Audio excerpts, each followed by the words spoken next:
Haleluya bakunzi b'Imana n'igitabo cya Bibiliya yera.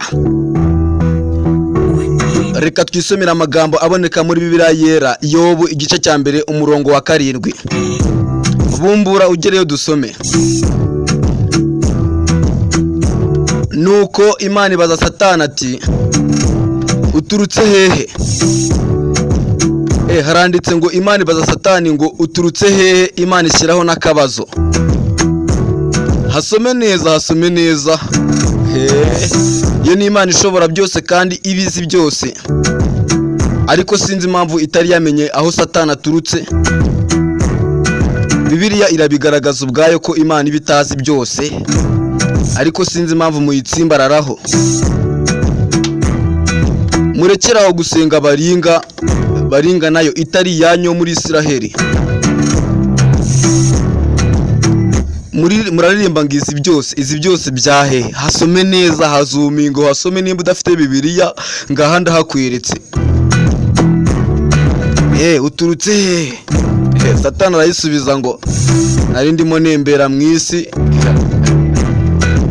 Ubundi ku murongo wa 6 handitse kuntu abana b'Imana baje gushengerera Uwiteka, Satani ari kumwe nabo. Urumva nyine yabaguye gitumo. Buriya wasanga Imana riri mwigara ryayo irimo irafata kuri za staff ibimugi nyine.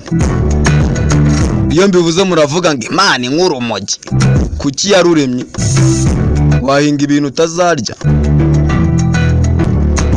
Ninjye nigeze kubabwira ngo Imana ni vampire murabipinga. Ariko abenshi mwamumbaza ngo mbikura hehe?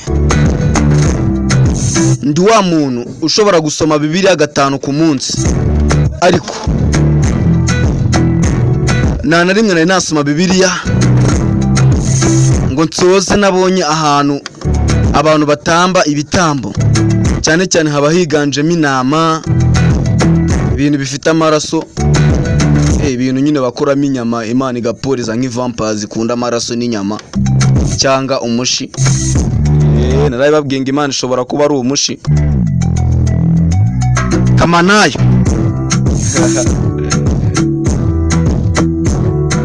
Nabonye namwe basige babita inama. Ngo abakristo ni inama. Mushobora kuba muri gutegurwamo ibitambo bizatambwa Uwiteka, bakabakuramo igiporezo cyayo kabisa.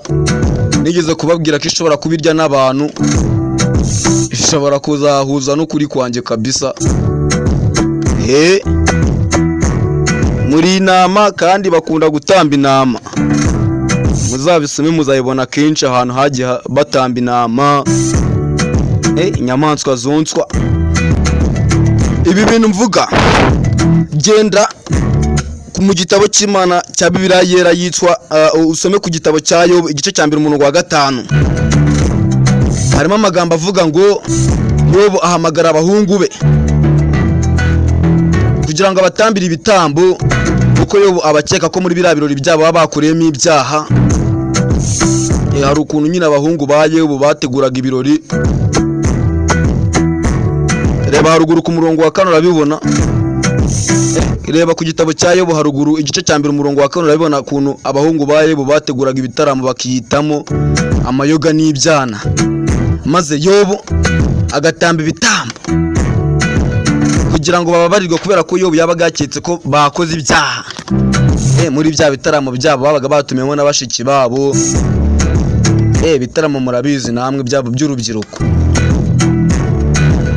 Yobu haranditse nkahagana hasi ngo yabikoraga buri munsi, yatambaga ibitambo buri munsi buri ko abahungu be bavuye mu birori. Isome neza. Ubundi ibitambo kugira ngo byumve neza ni nka ruswa ya kera. Bivuze ngo Imana yaryaga ruswa nyine, bakora icyaha uhita yikubita igitambo cy'inama, ukaba wababariwe. Hari ukuntu kera njya byumva mu biganiro by'abakuze ngo mu Rwanda naho wajyaga mu rukiko ukazamura amaboko ukaba wakoze nyine ikimenyetso cy'amahembe. Umushinjacyaha cyangwa umucamanza akamenya ko umwemereye inka. agahita kurenganura nyine ugahita utaha niyo bakoze ibyaha bigaragara. Ruswa zaratanzwe kuva na kera, ariko nta kintu cyariye ruswa nk'Imana.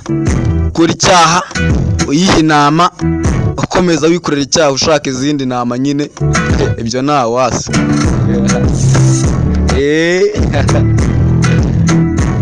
Gute ariko umuntu arusha ubwenge Imana mu buryo bugaragara, ugakomeza gupfukamira abaringa?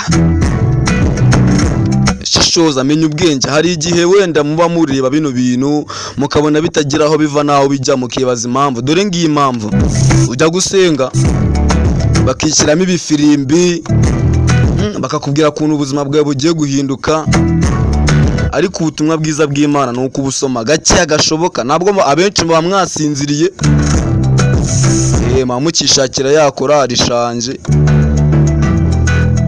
bongere isubireho ibikurikirane.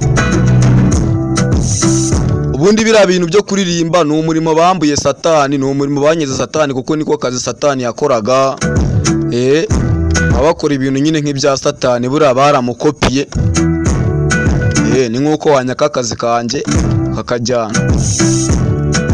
Buriya ntimukabikunde, buriya ni ibintu bya Satani. Soma ubutumwa bwiza, uhumuke, ubone kuri gusenga abaringa. Wisubireho umenye ibyawe n'abawe, ushake ukuntu wakiteza imbere. Byo kuvuga ngo Imana izaguha wapi? Hari abantu ndi kubona babyara buri munsi ngo Imana izababarerera.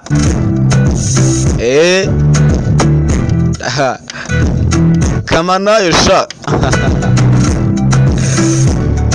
Banzire bari mu muhanda batagira aho bava naho bajya, batagira kivurira. Ababyeyi babyarira mu muhanda batagira abagabo, abo ngabo babaho muri ubwo buzima, benshi bakicwa n'inzara. Kamanayo arebera, sinzi icyizere umufitiye aho ugikura, sinzi icyizere mugirira Kamanayo ahantu mugikura. Nje ndiye kitanda bopi YouTube ni toka satani. Nigeze kubabwira ngo Imana ikunda Satani, muntera amabuye ngo bishoboka bite?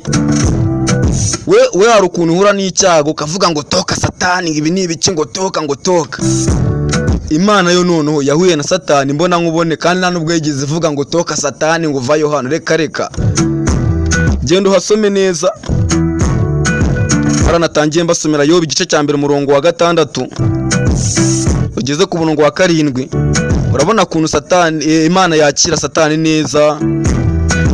Akavuga ati Satani niga yanjye, rihomi ryanjye, uvuye he se niga? Uvuye he?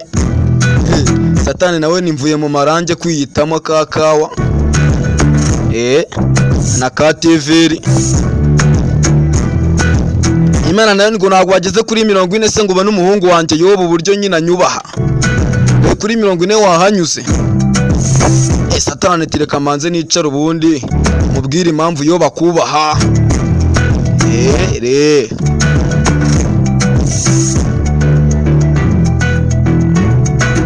Umukubisi inama, umukubisi inka, abana, ni gute atakubaha? Ariko tubanze tumwemo n'akantu, batabashakamo n'ibintu by'amarwa nyine biyitamo waneza. Muri biraha banditsemo ngo ni vino, ariko ari nk'ubu ngubu bataba nka ka Henesi.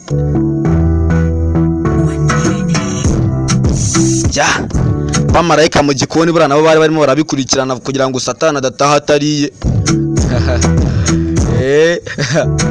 Imana se mwayirusha ubwenge, mwe murumva mwayirusha kuzimanira. Buriya umuntu yagusuye mukicara mukabiganira uranamuzimanira. Niyo mpamvu ngiye mba mbibona ko Imana ishobora kuba arazimaniye Satani kiriya gihe.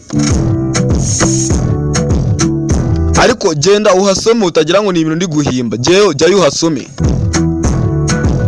Aramubwira ngo uvuye he? Undi ati mvuye kwiyitamo mu marange, mvuye gufatayo ka TV. Undi ni wanyuze kuri 40 se ngo ubone umugaragu wanjye Job. Namubonye. Shike yose se ko wayimuhaye. wamakuza ukahamuha, ano mapisine ukayamuha, ni gute atakubaha?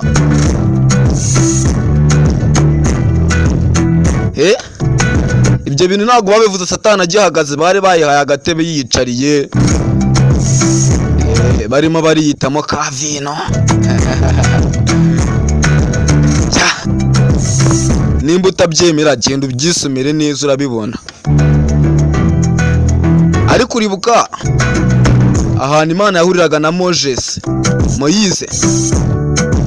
ku gasozi hejuru, ahantu nyine hataba hari intebe, hatari ibikari, hatari ikintu bakiyitamo. Nta nubwo Imana nabwiye Moise ngo ntago wambana mu maso, mbonye wahita upfa, cyakoze uzambona ku bitugu gusa.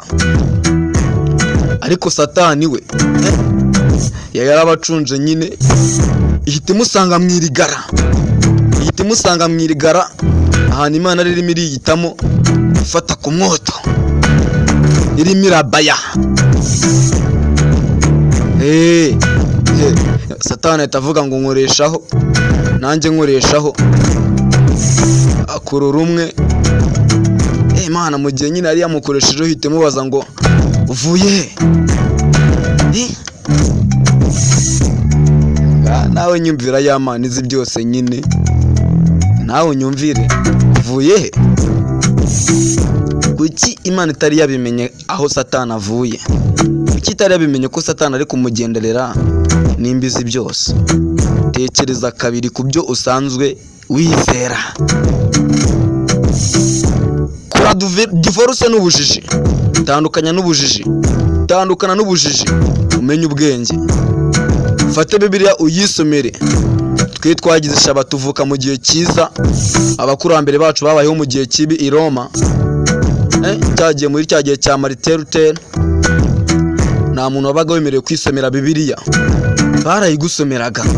None ubu turazisomera. Jyayo uyisomere urabibona. Urimo urasenga baringa wowe, uri gusenga baringa. Nimba uri gusenga sayize tuvugana, humuka urebe, urasanga nta kintu gihari, urimo urasenga ubusa.